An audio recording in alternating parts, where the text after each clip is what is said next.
The basic concept is simple. Get both Pokemon on the field within one turn of being KO'd, yours from damage, stalled with Potion since you're using Pokemon with the ability Sturdy, and theirs from either Toxic, Rocky Helmet, or Struggle. Max revive your Pokemon in the back, and then let both Pokemon on the field go down. If they both get KO'd on the same turn, nobody gets experience. So first, let's take a look at the moves for both of our Pokemon. Honestly, the only thing you really need to know on Skarmory is Toxic, and the ability Sturdy. The rest of the moves are kinda filler. Pineco, however, needs the full moveset in order to pull off this run successfully. Now let's take a look at the items you're going to want for each Pokemon. As you can see, they're almost identical.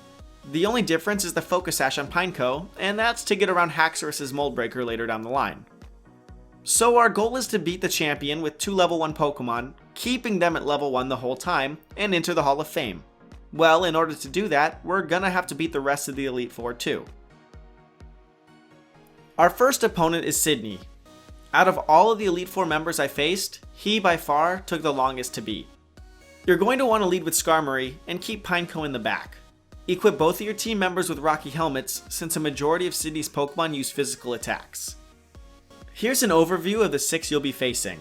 Note that this is my second time through the Elite Four, so all of the members are using much higher leveled Pokemon. The order you'll want to read this page from is top to bottom, left to right, and this way you'll know exactly what to expect. A really important thing to note, each member of the Elite Four, including the champion, only use 2 full restores total, and they will always use them on their first and third Pokemon if given the chance. Anyway, let's point out some problem Pokemon. First up is Shiftry, and this is mainly due to the fact that he'll try to use Extra Sensory on your Pineco, which unfortunately can flinch you, and doesn't make contact, so your Rocky Helmet is useless. You'll need to land Toxic or wait it out until he struggles in order to win this matchup. That fourth Pokemon is not an Absol, mind you, but a Zoroark, who, unfortunately, knows Flamethrower and will not hesitate to use it against you since it's super effective. If you get burned, you'll have to restart the run. A cool thing to note, the reason we have Skarmory as one of our Pokemon, and in this order for this battle, is because Sydney's Mandibuzz knows Bone Rush, which will surpass your Sturdy ability if you weren't flying. One final thing, don't use Toxic against Mega Absol, it has Magic Bounce and it won't end well. So that's it for Sydney. Due to some unfortunate luck, he took me a whopping 5 hours to beat, which was more than the rest of the Elite Four took me combined. After Sydney, we face Phoebe, the Ghost type user of the Elite Four. Against Phoebe, we'll want to, once again, use Skarmory first, and this time, due to a number of fire type attacks available to Phoebe's Pokemon, equip a Rost Berry to both of your party members to increase your odds of success. Here's Phoebe's team. We lead with Skarmory to avoid Toxic from her Bayonet, which doesn't mesh too well with our Sturdy ability Pokemon. An interesting pattern to see from her AI is that Drifblim only used Phantom Force against me. Keep that in mind so you can time the KOs properly in the future. Also, Flamethrower Chandelure and Fire Punch Dusknoir are the main reasons for the Rost Berries in this matchup. And finally, once again, please don't Toxic the Magic Bounce Mega Sableye. You won't have that much fun doing it. That's it for Phoebe. Next up is Glacier. Against Glacier, lead with Skarmory once again. Both of your Pokemon are going to want safety goggles so you don't die to hail damage. Her 6 look like this. A really important thing to consider is that 4 of her Pokemon have moves that can miss. If you mistime the KO on your Pokemon because she misses you, you're going to have to re-challenge her. Otherwise, this battle is extremely straightforward, and it only took me 1 try to pass. Following Glacier's defeat, we get to battle Drake, the Dragon-type trainer. For the first time in this run, you have to lead Pineco. 100% have to. You will lose if you don't. Slap a Focus Sash onto the cone. Don't worry, Sturdy takes effect before Focus Sash, so you won't lose it until you get to Haxorus. I put a Rost Berry onto Skarmory to maximize my chances of winning against another Fire move user on his team. Legitimately, Haxorus is the reason we have to use Pineco in this run, similarly to how Mandibuzz makes us use Skarmory. Let's get this out of the way first because it's a little muddy. The only way to beat Haxorus is for it to come into battle badly poisoned, so you'll need 2 layers of Toxic Spikes up before we get to this point. Now listen closely. You're going to want to protect the first turn, Pain Split the second turn as he knocks you down to Sash, protect again, and then max revive your Skarmory. That way both will go down at the same time.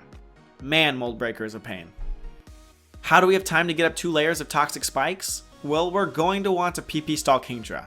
It actually knows the move Yawn, so on the first turn you're battling Kingdra, throw up a Toxic Spike, and then on the turn Kingdra first yawns you, your Pineco will have another chance to throw up a second layer.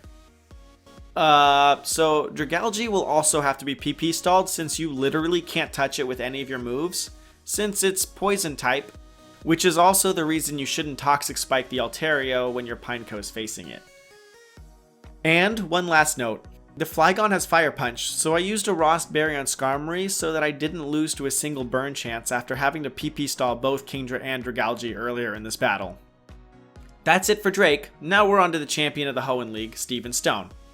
For Steven, go back to leading with Skarmory. Put a Rocky Helmet on the bird, which will be used to take out a couple of Steven's Steel-type Pokemon, and a Rost Berry on Pineco. Since Steven has a few Steel types, it's gonna be a little bit more difficult, but totally doable. Luckily, these Steel types use physical moves, and your Skarmory gets paired up against 2 of them, so use that Rocky Helmet to your advantage. Both Claydol and Carbink only use special attacks, so hit your Toxic or prepare to PP stall until they struggle. The biggest problem comes from Aerodactyl. Literally all 4 of its moves can flinch you, which means no Toxic for you, and it has Fire Fang, so you can get burned and have to restart.